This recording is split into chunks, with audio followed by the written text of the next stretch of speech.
tried to go a little bit shorter, but we did create enough adversity and some anxiety to challenge our guys and probably be a little bit sloppier than probably you'd wish after coming off of doing some of the OTAs, the things they allow you to do.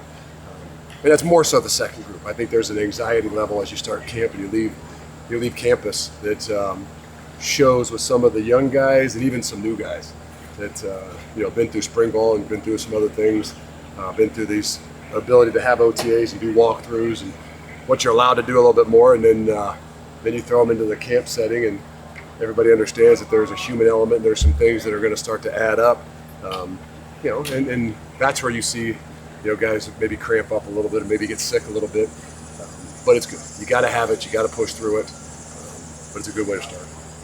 Was this sort of the physicality level you were expecting on day one? Well, I mean, you're not in pads, but yes, allowing you to use spiders and things, you could go back 25, 30 years when you didn't have pads on. Day one for the guys up front, it's not much different, right? I mean, I'm talking about the O-line, D-line, those kind of guys. So got out of it what we wanted to get out of it. Now we got to continue to move forward. That's the thing. Day one, it's not like you're winning anything on day one, but you can't put yourself in a bad position and create some bad habits. So I thought up front in particular, 1-0, especially the O-line, 1D, especially the D-line, did a really good job setting the toes down on their feet and getting done what we need to get done. Do you have any better idea on Nazir and what's your plan? Don't know. Don't know. There's some parameters that allow him to be out here. We got to plan accordingly. But there's a lot of things that lay in the wait. Just trusting and believing and hoping that they take a good hard look at this thing and make a judgment based on what's best for a young man. I mean, again, we all have our own personal opinions, but when it comes down to it, you believe that the NCAA is out there to do what's best for young men and women and still in college football or college sports. So we'll see. Is there anything you look forward to when you come down here each year? A meal, something? No, actually, what I look forward to is a little adversity, is the anxiety. To be honest, I mean, I don't know whether this is year 24, 25, 26, 27. Of being a coach, not even a GA, and you still are up at 2:30, 3 in the morning, 4 in the morning, because there is a anxiety. There is that just what that comes along with starting, and maybe even a little bit more when you got a new quarterback, when you got the guy that you haven't been with in the fire, and then you got a lot of 16, 17 newer guys, and I say newer guys, a lot of those guys that you're counting on, and then that's just probably the new age, a little bit more of college football. So there even creates a little bit more anxiety from us. It doesn't show as much on the field, like we don't cramp up or get sick like maybe we saw some of these other guys do, but I think that's a really good sign for a lot of reasons. Coach, I know it's very early, but Cooper was obviously here this spring. Yeah. Mason had a couple athletic plays today. Just what is so intriguing about some of the young talent in that? It'll be interesting. You got to get those kind of guys ready. You got to give them opportunities to play, and that's where you really see guys that have a maturity level and a passion level when it gets to camp time. I mean, it's hard to separate yourself into just doing the walkthroughs and things back on campus. For those guys in particular, Coop had been here for the spring, so you got a chance to truly see how he reacts when you actually play the game. But some of those young guys like that, there's going to be a challenge, and coming from me in a lot of ways to the coaches to say, hey, our job is to coach these guys up. And if we feel like they have better abilities as you move forward, I'm not saying they do now. I mean, there's a lot of things to be done, but if they do and they show some of those things, you got to put them out there, you got to coach them up, and we got to do what they can do. So, and there's a long way to go with some of those young guys. There's a lot of older guys that did some really good things too. But I guess that's where you're going to find out a lot of different things for the next, I say 14 days out here, but the next 28 days before a game. Guys were talking about how they can already feel the culture shift yesterday when we were talking to them a little bit. I mean, yeah, for you, is it important just to establish that identity early this season? I think you're always pushing that, but there's definitely something to be said about that. And, so I think that our big thing about, hey, we kind of be consistent from the time we walked in the door, but there is a little bit of difference in the way you live your life and the things that you kind of preach. And we've said it all the time, the culture, the environment isn't what we put up on the wall. It's actually what we promote, what we permit, and what we put on film. And I think that we have a greater opportunity where we are right now to continue to push what we want to be and how we want to be and what we feel like is going to give us the best opportunity and the edge to be successful on the field. And so I appreciate that they feel some of that. The real proof is in do we have some consistency? Do we really have the leadership me, i.e., coaches, older guys that continue to promote that and make sure that we hold that standard as we continue to battle. Coach, what do you like about being here in Platteville and just? I mean, there's a lot of things about being here. Being away is important, whether that's for our players or for our coaches, where you can kind of try to hone out a lot of the other things. You change your environment a little bit. You got to rely upon each other, but we got to use it the best way too. I mean, just because you're here doesn't mean you use it the best way, right? I mean, there's great opportunities with facilities and things like that. But in order for us to do this the best way, our guys got to spend time together. Our guys got to understand it's not just about the X's and O's. It's going to win games and allow us to handle adversity. There's a lot of things we have to do together that will add to this, complementary football that don't just happen in that hour and 40 minutes and we're on the field. So that's where we've got to continue to take advantage of these time out here and all the things we do have out here. You've been with Jordan Reed for 8 months now. What have you seen about how he goes about his business, how he recruits? That seems up to you. He's doing a great job, and it shows when you see the competitive nature of his group.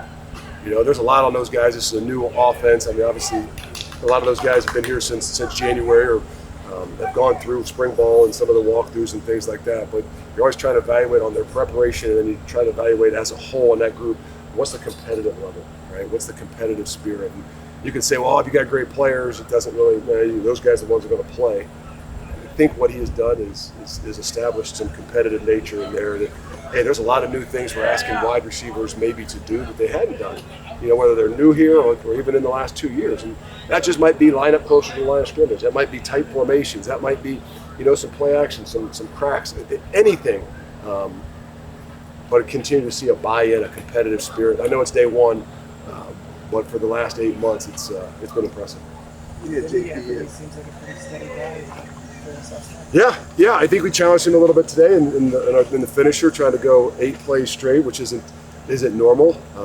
You see a guy that even has been here, has played a lot of ball, and we have a high expectation for, that pushed himself far enough that he's getting sick and able to rally and get back in there and finish the thing out. But he's a guy that we're going to rely upon, and I think that room relies upon it. As we talked about this idea, this environment culture, and the guys are feeling it different. They only feel it because of guys like me.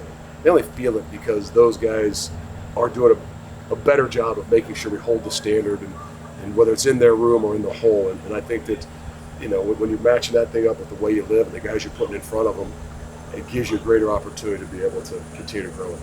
You guys knew you wanted to add a quarterback. What did you see in your total season? To say I saw a ton, I mean, to have a connection, I think was really important. I think that's where it kind of comes from.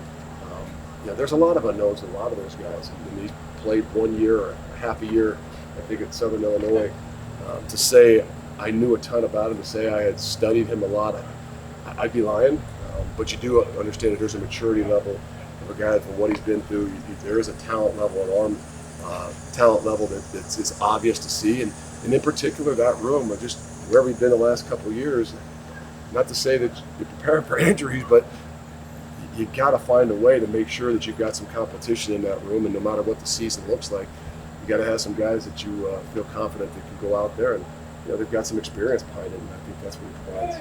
Have your expectations changed from year 1 to year 3, just in terms of what you expect from your staff, what you expect from your players, not just week 1, day 1? No, I think the expectations is basically how we go about everything. When you come out here, it's what's day 1 supposed to look like. In general, college football has allowed us to do more things over the last 3 years.